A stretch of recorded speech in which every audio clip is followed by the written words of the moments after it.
Friends, welcome to Rajaranis of Tnpsc. இப்போ நம்ம என்ன பார்க்க போகிறோம் அப்படின்னா anti colonial movements and the birth of nationalism. Introduction பாருங்கள். 1757 ஜூனில் நவாப் ஆஃப் பெங்கால் சிராஜுத்துல்லா அவரை ஈஸ்ட் இந்தியா கம்பெனி டிஃபீட் பண்ணிட்டாங்க பேட்டில் ஆஃப் பிளஸேயில். ஸோ இந்த battle Robert Clive commander in சீஃபாக இருந்தார். ஸோ இவர் யார் யார்கிட்டலாம் சப்போர்ட் வாங்கினார் அப்படின்னு பார்த்தீங்கன்னா மிர் ஜாஃபர் அவர் uncle of Sirajuddaulah and chief of Nawabs army. So Clive Jagat Seths அதாவது மணி லெண்டர்ஸ் ஃப்ரம் பெங்கால் அவங்கள சிராஜுத்துல்லா பாலிசி அப்போஸ் பண்ணாங்க. ஸோ இந்த பேட்டில் ஆஃப் பிளாஸே இதை ஃபாலோ பண்ணி என்னன்னா ஒரு மெயினான பிளண்டர் ஆஃப் பெங்கால் அப்படின்னு சொல்கிறாங்க. 1757லேருந்து 1760 வரைக்கும் இந்த கம்பெனி ருபீஸ் 22.5 மில்லியன் மிர்ஜாஃபர்கிட்டேருந்து வாங்கியிருந்திருக்காங்க. ஸோ இந்த சேம் மணி இண்டஸ்ட்ரியல் ரெவல்யூஷனில் யூஸ் பண்ணிக்கிட்டாங்க அப்படின்னு சொல்கிறாங்க. ஸோ இந்த இண்டஸ்ட்ரியல் ரெவல்யூஷனில் தான் பிரிட்டிஷோட டெக்ஸ்டைல் இண்டஸ்ட்ரி மாறினது. ஸோ இதே இந்தியாவில் என்ன நடந்துச்சு அப்படின்னு சொல்லிட்டு பார்த்தீங்க அப்படின்னா டீஇண்டஸ்ட்ரியலைசேஷன் நடந்துச்சு. ஸோ இந்த பிளண்டர் ஒரு 190 இயர்ஸ்க்கு கண்டினியூ ஆனதாக சொல்கிறாங்க. ஸோ ஆஃப்டர் பிளாஸே பிரிட்டிஷ் என்ன பண்ணாங்க அப்படின்னா டெரிட்டோரியல் எக்ஸ்பான்ஷன் அவங்க ஃபாலோ பண்ண ஆரம்பித்தாங்க. ஸோ அவங்க இந்தியன் சப்கான்டினென்ட்டில் இருக்க ஆல்மோஸ்ட் ஆல் த பார்ட்ஸையுமே அவங்களோட கண்ட்ரோலுக்குள்ளே கொண்டு வந்துட்டாங்க. ஸோ இதில் அவங்க மெயினாக என்னென்ன சேஞ்சஸ்லாம் கொண்டு வந்தாங்க அப்படின்னு பார்த்தீங்கன்னா land revenue administration, army, police, judicial system, எல்லா கவர்னிங் சிஸ்டம் எல்லாத்துலேயுமே அவங்க சேஞ்சஸ் கொண்டு வந்தாங்க. ஸோ இந்த ஏர்லி இந்தியன் ரெஸ்பான்ஸ் கலோனியல் எக்ஸ்ப்ளாய்டேஷனுக்கு 2 டைப்பாக இருந்தது. ஸோ இது லேட் 18th செஞ்சுரிலையும் அதுக்கப்புறம் ஏர்லி 19th செஞ்சுரிலையும் இது ரெண்டுமே ரெஸ்டரேட்டிவ் இன் நேச்சராக இருந்தது. ட்ரைபல் அப்ரைசிங்ஸ் அண்ட் த பெசன்ட் ரிபல்லியன்ஸ் அவங்களோட ஓல்டு ஃபார்முக்கு போகிறதுக்கு ஒரு மெயினான ரெஸ்டரேஷன் பார்ட் மாதிரி அவங்க வச்சுருந்தாங்க. செகண்ட் ரெஸ்பான்ஸ் அப்படின்னு சொல்லிட்டு பார்த்தீங்க அப்படின்னா second half of the 19th century. So அது என்ன அப்படின்னு பார்த்தீங்கன்னா nation building after in republic கிடச்சதுக்கப்புறம் நேஷனல் பில்டிங் எப்படி நடந்துச்சு அப்படின்னு சொல்லுவாங்க. ஸோ இந்த பர்டிகுலர் லெசனில் நம்ம என்ன பார்க்க போகிறோம் அப்படின்னா இந்தியன் சப்கான்டினென்ட்டில் யாரெல்லாம் இந்த பிரிட்டிஷோட காலனிஸை ரெசிஸ்ட் பண்ணாங்க அப்படின்னு சொல்லிட்டு பார்க்க போகிறோம். So first Besant and tribal resistance. ஓகேங்களா. ஸோ இது அர்பன்ஸ்லாம் வெஸ்டர்ன் ஐடியாலஜிலையும் ரேஷனாலிட்டிலையும் ரொம்ப பிஸியாக இருந்தாலும் பிரிட்டிஷ்க்கு ஃபார் மோர் அக்ரெசிவ் ரெஸ்பான்ஸ் எங்கேருந்து வந்தது அப்படின்னு பார்த்தீங்கன்னா ரூரல் இந்தியாவிலேருந்து தான் வந்தது அப்படின்னு சொல்கிறாங்க. ஸோ ட்ரெடிஷ்னல் எலைட் அண்ட் பெசன்ட்ரிஸ் அவங்க ரிவால்ட் பண்ணாங்க, ட்ரைபல்ஸ் ரிவால்ட் பண்ணாங்க அப்படின்னு சொல்கிறாங்க. ஸோ இவங்களோட மெயின் எய்ம் என்ன அப்படின்னா இந்த பிரிட்டிஷை ரிமூவ் பண்ணிவிட்டு ப்ரீ காலனியல் பவருக்கு போகணும் அப்படின்றது தான் இவங்களோட main aim. So private property rights அப்படின்னு சொல்லிட்டு இந்த மாதிரி நிறைய விஷயங்களை பிரிட்டிஷ் கொண்டு வந்தாங்க. Collection of land revenue, encroachment of tribal land, interference of Christian missionaries. So இதெல்லாமே ட்ரைபல் பீப்புளுக்கு பிடிக்கல. ஸோ அவங்க ஃபர்ஸ்ட் அவங்கள எப்படி பார்த்தாங்க அப்படின்னா இன்வேடர்ஸ் அண்ட் என்க்ரோச்சர்ஸ் அப்படி தான் சொல்லிட்டு பார்த்தாங்க. ஸோ அவங்களோட மெயினான விஷயம் என்ன அப்படின்னா இந்த இம்மீடியட்டாக இதை அவங்க ஸ்டாப் பண்ணிவிட்டு அவங்களோட விசிபிள் காஸ் ஆஃப் த மிசரியை ரெடியூஸ் பண்ணணும் அப்படின்னு சொல்லிட்டு பார்த்தாங்க. ஸோ நியர்லி 100% அப்ரைசிங்ஸ் பிரிட்டிஷ் ரூலில் நடந்தது. ஸோ இதை கிளாஸிஃபை பண்ணியிருக்கோம். ஸோ கிளாஸிஃபை பண்ணும்போது restorative rebellions, religious movements, social banditry, mass insurrection. ஓகேங்களா. ஸோ இது எல்லாத்துலேயுமே மெயினான விஷயம் என்ன அப்படின்னு சொல்லிட்டு பார்த்தீங்க அப்படின்னா ரெஸ்டரேட்டிவ் ரிபல்லியன்ஸ் அப்படின்றது என்ன அப்படின்னா agitation of type relates to attempts to restore old order, அவங்களோட ஓல்டு நிலைமைக்கு போகணும் அப்படின்னு ஆசைப்பட்டாங்க. ரிலீஜியஸ் மூமெண்ட்ஸ் அப்படின்னு சொல்லிட்டு பார்த்தீங்க அப்படின்னா ரிலீஜியஸ் பிரின்சிபல்ஸ்க்காக அவங்க ஃபைட் பண்ண ஆரம்பித்தாங்க. சோஷியல் பண்டிட்டி அப்படின்னு சொல்லிட்டு பார்த்தீங்க அப்படின்னா ஸோ இந்த லீடர்ஸ் எல்லாமே ரொம்ப கிரிமினல் அப்படின்னு சொல்லிட்டு பிரிட்டிஷ் சொன்னாங்க. ஸோ அவங்கள பீப்புள் ஒரு ஹீரோ மாதிரி அவங்க பார்த்ததுனால அப்படி சொன்னாங்க. மாஸ் இன்சரக்ஷன் அப்படின்றது லீடர்ஸ் இருக்க மாட்டாங்க, பட் ஸ்பான்டேனியஸாக அப்ரைசிங் இருக்கும். ஸோ சேஞ்சஸ் இந்த revenue system. So East India Company என்ன பண்ணாங்க அப்படின்னா மொகல் ரெவென்யூ சிஸ்டத்தை டோட்டலாக சேஞ்ச் பண்ணாங்க. ஸோ அதனால என்னாச்சு அப்படின்னா பெசன்ட்ஸ்க்கு ஃபினான்ஷியல் பர்டன் அதிகமாகிடுச்சு.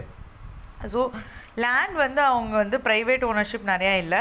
அதே மாதிரி ஜமீன்தார் வந்து ரெவென்யூ கலெக்ட் பண்ணணும். அதே மாதிரி ரெமிட் டு த கவர்மெண்ட். ஜமீன்தார் யார் அப்படின்னா வந்து நம்ம பெசன்ட்ஸ் கிட்டேருந்து ரெவென்யூ கலெக்ட் பண்ணிவிட்டு அதை திரும்பி கொண்டு போய் பிரிட்டிஷ் கவர்மெண்ட்டில் கொடுக்கணும். Subletting of the land.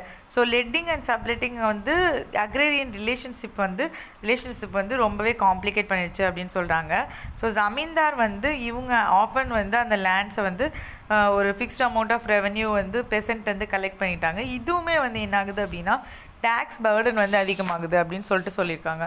So Besant uprising அப்படின்னு சொல்லிட்டு பார்த்தீங்க அப்படின்னா 19th செஞ்சுரியில் ஸ்டார்ட் ஆகுது அப்படின்னு சொல்கிறாங்க.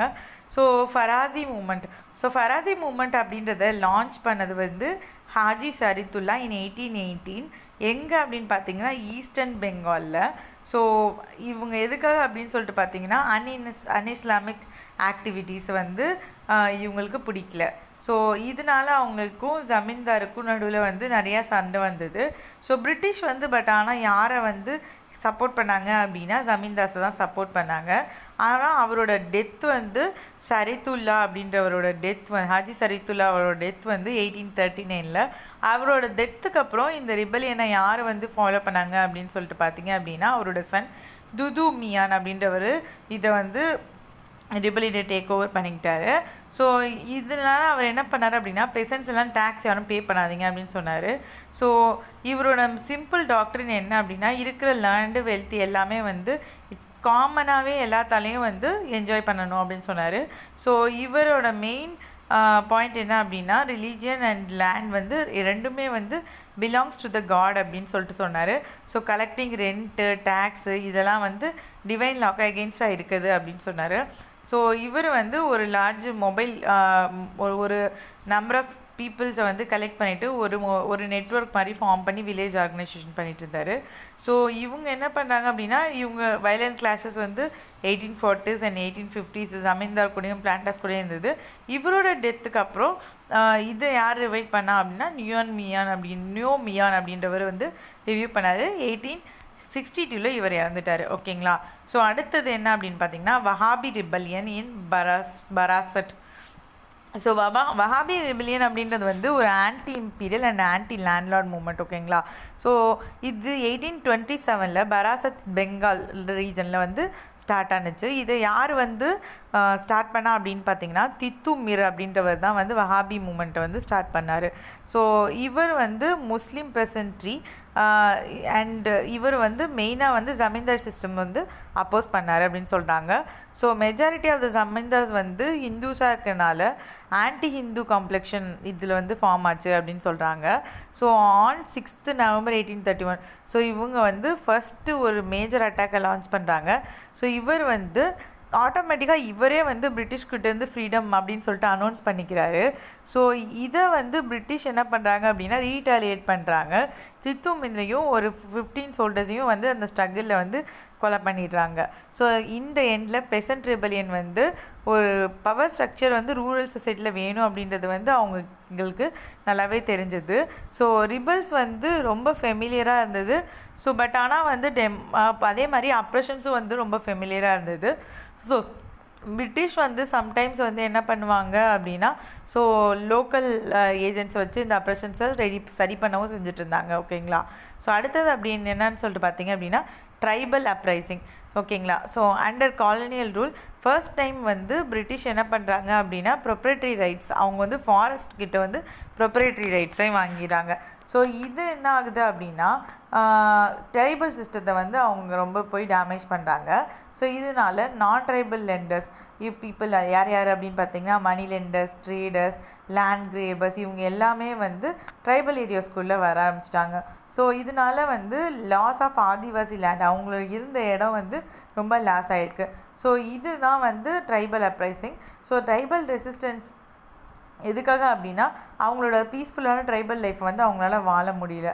ஸோ ட்ரைப் அப்படின்றவங்க யார் அப்படின்னு சொல்லிட்டு பார்த்தீங்க அப்படின்னா ஸோ இவங்க வந்து ஒரு ஐசோலேட்டட் குரூப்ஸு. ஸோ ட்ரைப் அப்படின்றவங்க வந்து மச் பார்ட் ஆஃப் இந்தியாவில் வந்து இருக்கிறாங்க. ஸோ அவங்களோட மெயினான ஒர்க் அப்படின்னு சொல்லிட்டு பார்த்தீங்கன்னா ஷிஃப்டிங் கல்டிவேஷன் அப்படியே தான் இருக்கும். ஓகேங்களா. ஸோ ட்ரைபல் ரிபலியன்ஸில் வந்து ட்ரைபல் அப்ரைசிங்கில் வந்து first Kol revolt. So first major tribal revolt என்ன அப்படின்னு சொல்லிட்டு பார்த்தீங்கன்னா கோல் அப்ரைசிங். இது எப்போ நடந்ததுன்னா 1831 32 Chota Nagpur and Singhbhum region of Jharkhand and Orissa. இதோட லீடர்ஸ் யார் அப்படின்னு பார்த்தீங்கன்னா பிந்த்ராய் அண்ட் சிங்ராய். ஓகேங்களா. ஸோ ராஜா ஆஃப் சோட்டா நாக்பூர் என்ன பண்ணுறாரு அப்படின்னா அவங்களோட லேண்டெல்லாம் வந்து மணி லெண்டர்ஸ் கிட்ட ரெவன்யூ கலெக்ஷனுக்காக வந்து கொடுத்துட்றாரு, லீஸ்க்கு கொடுத்துட்றாரு. ஸோ இந்த ட்ரைப்ஸ் எல்லாம் என்ன பண்ணுறாங்க அப்படின்னா வந்து அந்த ரெவன்யூ கட்ட மாட்டேன் அப்படின்னு சொல்கிறாங்க. ஸோ இனிஷியல் ப்ராட்டஸ்ட் வந்து ப்ராப்பர்ட்டிஸ் எல்லாம் வந்து இது பண்ணுறதா வச்சுருந்தாங்க. அதுக்கப்புறம் வந்து மணி லெண்டர்ஸையும் மர்ச்சன்ட்ஸையும் கில் பண்ண ஆரம்பித்தாங்க. ஸோ இந்த ட்ரைபல் லீடர்ஸ் வந்து நிறையா methods they are using for spreading the message. என்னென்ன அப்படின்னு சொல்லிட்டு பார்த்தீங்கன்னா ட்ரம்ஸு, ஆரோஸு இதெல்லாம் கொடுக்குறது. அதுக்கப்புறம் கோல்ஸ் வந்து 1831 32 கவர்மெண்ட் ஆஃபீஸர்ஸ்க்கு எகெயின்ஸ்டாக வந்து ஒரு இன்ஸ்ட்ரக்ஷன் ஸ்டார்ட் பண்ணுறாங்க. ஸோ இவங்க வந்து கிங்கோட பிளேஸை அவங்களே வந்து எடுத்துக்கிறாங்க. ஸோ இவங்களோட மெயின் இம்பார்ட்டன்ட் விஷயம் என்ன அப்படின்னா இண்டிபெண்ட் கவர்மெண்ட்டை அவங்களே வந்து சக்சீட் பண்ணிக்கிறாங்க. ஸோ பட் ஆனால் பிரிட்டிஷ் வந்து இந்த ரெப்லியனை ஈஸியாக வந்து சப்ரஸ் பண்ணிட்டாங்க அப்படின்னு சொல்லிட்டு சொல்கிறாங்க. ஓகேங்களா. ஸோ அடுத்தது என்ன அப்படின்னு பார்த்தீங்கன்னா சந்தால் ஹூல் இன்சரக்ஷன். ஸோ கோல் எப்படி ஒரு ரிவால்ட்டோ சந்தால் அப்ரைசிங் அப்படின்றது ஒரு ரிவால்ட்டு.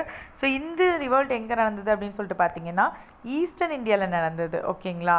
ஸோ இதோட மெயின் ப்ராசஸ் வந்து ஜமீன்ஸ் என்ன பண்ணுறாங்க பர்மனன்ட் செட்டில்மெண்ட்ஸில் இருக்கிற ஃபாரஸ்ட் ஏரியாவை வந்து ராஜ்மஹால் ஹில்ஸ் இருக்கிற ஃபாரஸ்ட் ஏரியாவை கிளியர் பண்ணிடுறாங்க. ஸோ இதை வந்து லோக்கல் போலீஸ் வந்து அப்ரெஸ் பண்ணுறாங்க. ஸோ இவங்க எல்லாத்தையும் வந்து சாந்தல்ஸ் வந்து மணி லெண்டர்ஸ்க்கு வந்து அவங்க வந்து எப்போவுமே வந்து ஒரு டிபெண்ட்டான லைஃப்பை வாழ்ந்துட்டுருக்காங்க. ஸோ ஆனால் என்ன நடக்குது அப்படின்னு சொல்லிட்டு பார்த்தீங்கன்னா கொஞ்ச நாள் கழித்து அவங்க வந்து டெப்ஸில் நிறையா மாட்டிக்கிறாங்க. ஸோ இந்த பர்டிகுலர் விஷயத்தினால என்ன ஆகுறாங்க அப்படின்னா சாந்தல்ஸ் வந்து ரொம்பவே கோபமாகறாங்க. ஸோ இது எப்படி ஸ்டார்ட் ஆச்சு அப்படின்னு சொல்லிட்டு பார்த்தீங்க அப்படின்னா 1854 பிர்சிங் அப்படின்றவர் வந்து டிஃப்ரெண்ட் பிளேசஸில் வந்து இந்த பர்டிகுலர் ஆக்டிவிட்டியை ஸ்டார்ட் பண்ணுறாரு.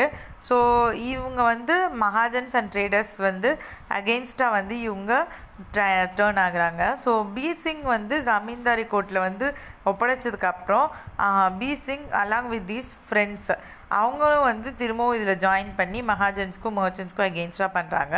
ஸோ திஸ் ரெப்பரேட்டிவ் மெஷர்ஸ் இதனால என்ன ஆகுறாங்க அப்படின்னா சாந்தால்ஸ் வந்து ரொம்ப கோவமாகறாங்க. ஸோ 2 சாந்தால் பிரதர்ஸ் வந்து 1855 சித்து அண்ட் கன்னு அப்படின்னு சொல்லிட்டு சொல்லுவாங்க. ஸோ அவங்க வந்து டிவைனாக ஒரு மெசேஜ் காட்கிட்டேருந்து வந்துட்டதாகவும் அவங்க வந்து ரிபலியன் ஸ்டார்ட் பண்ணணும் அப்படின்னு சொல்லிட்டு சொல்கிறாங்க. So to slaughter all Mahajans and daroga. So zamindars எல்லாத்தையுமே வந்து அவங்க வந்து வெட்டி கொலை பண்ணணும் அப்படின்ற மாதிரி சொல்கிறாங்க. ஸோ இந்த புல்லட்ஸை வந்து அவங்க வந்து கன்வெர்ட் பண்ணணும் அப்படின்னு சொல்லிட்டு புல்லட்ஸை வந்து ரெசிஸ்ட் பண்ணக்கூடாது, அவங்கள வந்து இனிமையாக பார்த்தோம் அப்படின்னா இந்த புல்லட்ஸ் வந்து வாட்டராக டர்ன் ஆகிடும் அப்படின்லாம் சொல்கிறாங்க. So 2 தரோகோஸ் were killed by the sandal crowd. இதனால சாந்தல் வந்து 2 தரோகோஸ் சீஃப் ஆஃபீஸர்ஸ் வந்து கில் பண்ணிட்டாங்க. பை 1855 இந்த ரிபலியன் வந்து ஒரு ஓப்பன் இன்சரக்ஷனாக மாறிடுது. ஸோ இவங்க வந்து மார்ச் பண்ணுறாங்க, பவுஸு பாய்சன் ஆரோஸ் இதெல்லாம் வச்சுட்டு மார்ச் பண்ணுறாங்க. ஸோ இந்த வில்லேஜஸ் வந்து பட் ஃபைனலாக என்ன ஆகுது அப்படின்னா இந்த டோட்டல் வில்லேஜுமே வந்து பிரிட்டிஷ் வந்து டெஸ்ட்ராய் பண்ணிடுறாங்க. ஸோ இதில் பார்த்தீங்க அப்படின்னா 15,000 to 25,000 ரிபல்ஸ் வந்து இறந்துருக்காங்க அப்படின்னு சொல்லிட்டு சொல்கிறாங்க. ஸோ இந்த ஈவெண்ட்ஸ்லாம் வந்து என்ன ஆகுது அப்படின்னா பிரிட்டிஷ் கவர்மெண்ட் வந்து ரீஸ்ட்ரக்சர் பாலிசி, அவங்களோட பாலிசி வந்து ட்ரைபல் பீப்புளுக்கு பிடிக்கல, அதை ரீஸ்ட்ரக்சர் பண்ணணும் அப்படின்னு சொல்லிட்டு சொல்கிறாங்க. ஓகேங்களா. ஸோ ஒரு ஆக்ட் பாஸ் பண்ணுறாங்க. அந்த டெரிட்டரி சாந்தல்ஸ் எங்கெல்லாம் இருக்காங்களோ அதை வந்து எப்படி ரெகுலேட் பண்ணுறது 1855 வந்து அந்த ஆக்ட் பாஸ் பண்ணுறாங்க. ஓகேங்களா. ஸோ அடுத்தது என்ன அப்படின்னு சொல்லிட்டு பார்த்தீங்க அப்படின்னா முண்டா ரிபலியன் அப்படின்றது வந்து என்ன அப்படின்னு சொல்லிட்டு பார்த்தீங்க அப்படின்னா இது வந்து ராஞ்சிஸ் பிளேஸில் நடக்குது. இது அதர்வைஸ் கால் அஸ் உலுகுலன் ரிபலியன் அப்படின்னு சொல்லிட்டு சொல்லுவாங்க. ஸோ இவங்க வந்து ரொம்ப ஃபெமிலியரான ஒரு பீப்புள். எதுக்காக அப்படின்னு பார்த்தீங்க அப்படின்னா கட்டி அப்படின்னு சொல்லுவாங்க. அதாவது ஜாயிண்ட் ஹோல்டிங் லேண்ட் சிஸ்டம் அப்படின்ற ஒரு பர்டிகுலர் கான்செப்டில் வந்து இவங்க ரொம்ப ஃபேமஸான பீப்புள். ஸோ இவங்களையும் வந்து என்ன பண்ணுறாங்க, ஒரு ஃபோர்ஸ்ஃபுல்லாக ரெக்ரூட் பண்ணி பிளான்டேஷன்ஸில் ஒர்க் பண்ணி வைக்கிறாங்க. ஸோ அங்கே இருக்க கரப்ட் போலீஸ் வந்து மிஷினரிஸ்க்கு சப்போர்ட் பண்ணுறாங்க. அதனால் என்ன ஆகுது அப்படின்னா முண்டா பீப்புள் வந்து அகெயின்ஸ்டாக மாறிடுறாங்க. ஸோ 1890s வந்து இந்த ட்ரைபல் சீஃப் வந்து இவங்களுக்கு அகெயின்ஸ்டாக மாறுறாரு.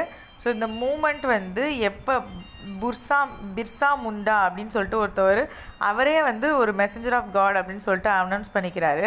அவர் என்ன பண்ணுறாரு அப்படின்னா, அவர் வந்துட்டு ஒரு ப்ராஃபஸி இருக்கதாகவும் சூப்பர் நேச்சுரல் சொல்யூஷன்ஸ் வந்து முண்டா பீப்புளுக்கு இருக்குன்னு சொல்லிக்கிறாரு. ஸோ அவர் என்ன பண்ணுறாரு அப்படின்னா, recruit more people to their cause. இந்த மாதிரி நைட் மீட்டிங்ஸ்லாம் வச்சு நிறையா பீப்புளை வந்து அவர் பக்கம் வந்து சேர்த்துக்கிறாரு. ஸோ கிறிஸ்மஸ் டே 1889 இவர் வந்து ரெசார்ட்டட் டு வைலன்ஸ் அவர் வந்து அவரோட அப்ரைசிங்கை ஸ்டார்ட் பண்ணுறாரு. நிறையா பில்டிங்ஸை வந்து பேர்ன் பண்ணுறாங்க. அதுக்கப்புறம் வந்து பார்த்திங்கன்னா ஏரோஸ் எல்லாம் வந்து ஷார்ட் பண்ணுறாங்க. ஸோ முண்டா கிறிஸ்டியன் கன்வெர்ட்ஸ் எல்லாரும் so police stations government officials எல்லாத்தையுமே அட்டாக் பண்ணுறாங்க. ஸோ இது ஒரு ஃபியூ மந்த்ஸுக்கு நடந்துட்டு இருந்தது. பட் ஃபைனலாக வந்து இவங்களை பிர்சா முண்டா வந்து இறந்துடுறாரு ஜெயிலில் February 1900. ஸோ பிர்சா முண்டா வந்து இந்த பர்டிகுலர் ரிபலியனோட ஃபோல்க் ஹீரோ அப்படின்னு சொல்லிட்டு சொல்லுவாங்க. ஸோ முண்டா ரெபிலியன் வந்து என்ன பண்ணாங்க அப்படின்னா அகெயின் வந்து ஒரு பாலிசி ஃபார்முலேட் பண்ணுறாங்க. ஸோ இது வந்து சோட்டா நாக்பூர் டெனசி ஆக்ட் அப்படின்னு சொல்லிட்டு சொல்கிறாங்க. ஓகேங்களா. ஸோ இதெல்லாம் தான் வந்து உங்களுக்கு பெசன்ட் அப்ரைசிங்ஸ். ஓகேங்களா. ஸோ என்னென்ன அப்படின்னு பார்த்தீங்கன்னா கோல், சாந்தால்ஹூல் அண்டு முண்டா ரெபிலியன் பார்த்துருக்கோம்.